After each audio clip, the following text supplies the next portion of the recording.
สบายดีท่านผู้ชมทุกท่านเนาะมานี่มาพามาเบิ่งประตูไซ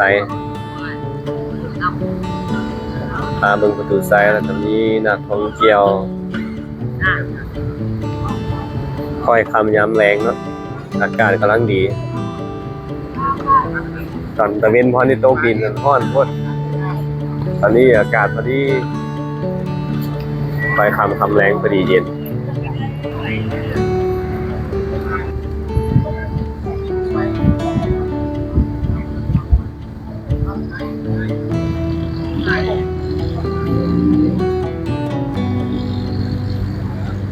ว่าจะขึ้น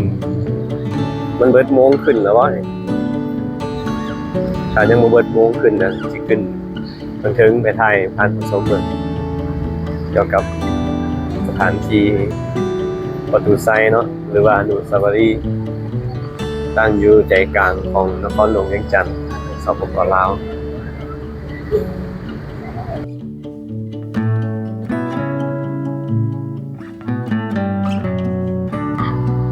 ค่อยคำยามแรงคือต้องเปิดไฟ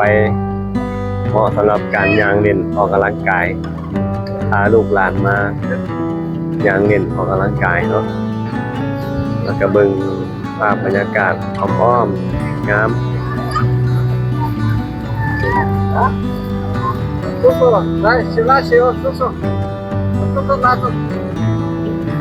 ถ้าอยากเห็นก็เปิดน้ำพุเนี่ยเนาะวันนี้คือผมเห็นเขาเปิดน้ำพุมาถือด้วยว่า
มื้อนี้ผมเห็นเราเปิดน้ำพุสำหรับ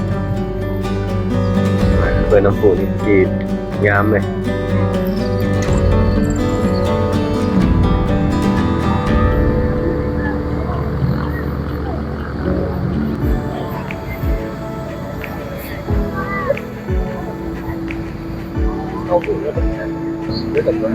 ประตูไซเนาะ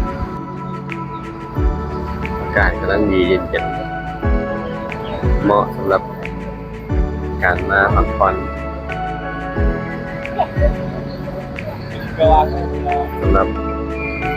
เลี้ยวจากการให้เรียกงานมาเป็นงานเย็นเดี๋ยวจะพาไปดูข้างใน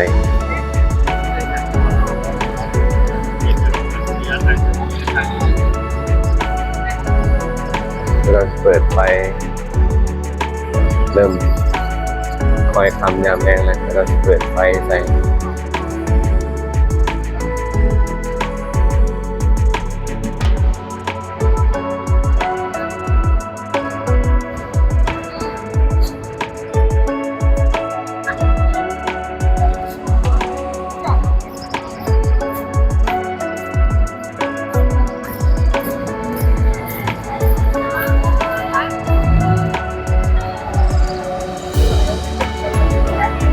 มีนักท่องเที่ยวคนไทยคนหลายคนไทยคนจีนมาเที่ยว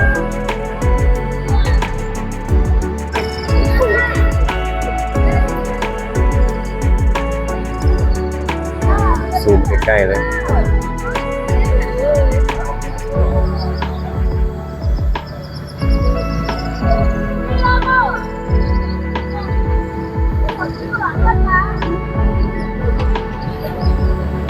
Bye.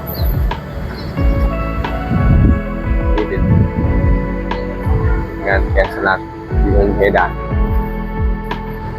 เอกลักษณ์ลายลาว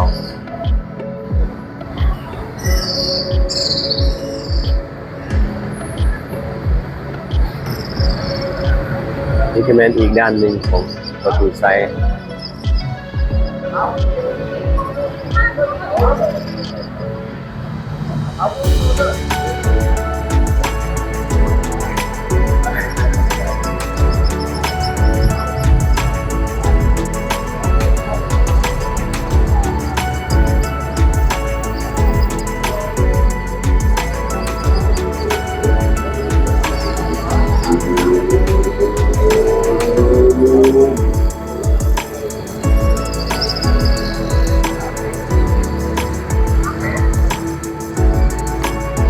ซึ่ง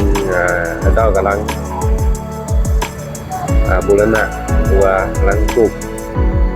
ส่วนดอกไม้เนาะที่บอนนี้เป็นบอแล้วแต่กำลังจะซึ่งวันอาจจะเดือนหน้ามานี่จะงามขึ้นละจะได้เห็นส่วนดอกไม้อยู่อีกด้านหนึ่งของประตูไซด์ทางนี้ก็กำลังเห็นด้วยกัน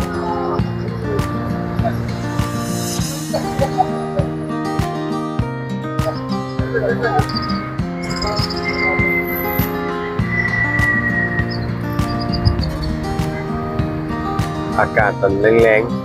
ๆพอดีบ่ฮ้อนมาเบิ่งประตูไซด์นี่งามมันสวยมันฮ้อนพดพอดีกำลังดีซะแล้วอากาศยามนี้ในช่วงนี้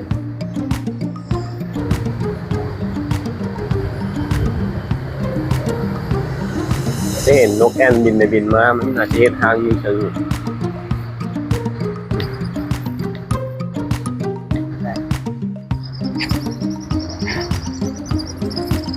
พอนกแอ่นมันมาเห็นทางอยู่ตามซอกเลยมันนี่เด็กแม่นอีดีโอ้ทางนกแอ่นนี่แม่นทางนกแอ่น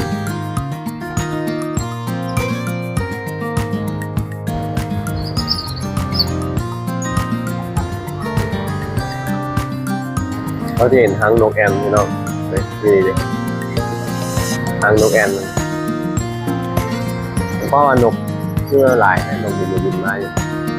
เห็นนกแอ่นบินต่อที่มูว่าเป็นหางนกแอ่น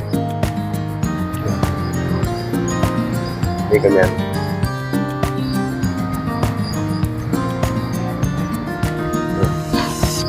อันนี้รอบๆนะของประตูไซด์ข้างหน้าก็ต้องจัดระบบใหม่ปรับใหม่ครับรู้สึกว่ามันกว้างกว่าขึ้นมันเก่าเดินนี่รู้สึกว่ากว้างขึ้นสะดวกสบายเนาะในการย่างเล่นย่างสมกว้างขึ้นเลย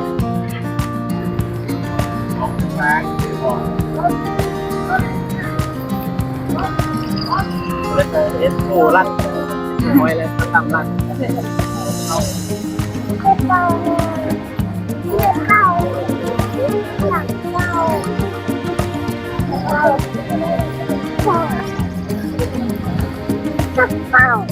อนุสาวรีย์หรือว่าประตูไซด์ยามแรงพี่น้องมีหลายคนมาย่างเล่นเนาะออกกำลังกาย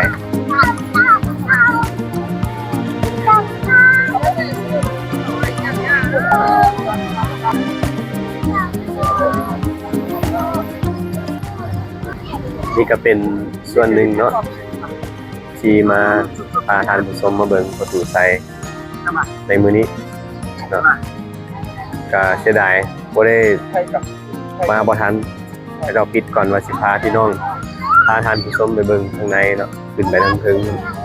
แต่ว่าบ่เป็นหยังเอาไว้คลิปหน้าเนาะจะพาท่านผู้ชมมาเบิ่งประตูไซด์ข้างในเนาะที่ขึ้นไปพาท่านผู้ชมไปเบิ่งคลิปนี้ก็สิจบไว้นี่ก่อนเรารอติดตามคลิปหน้าพี่น้อง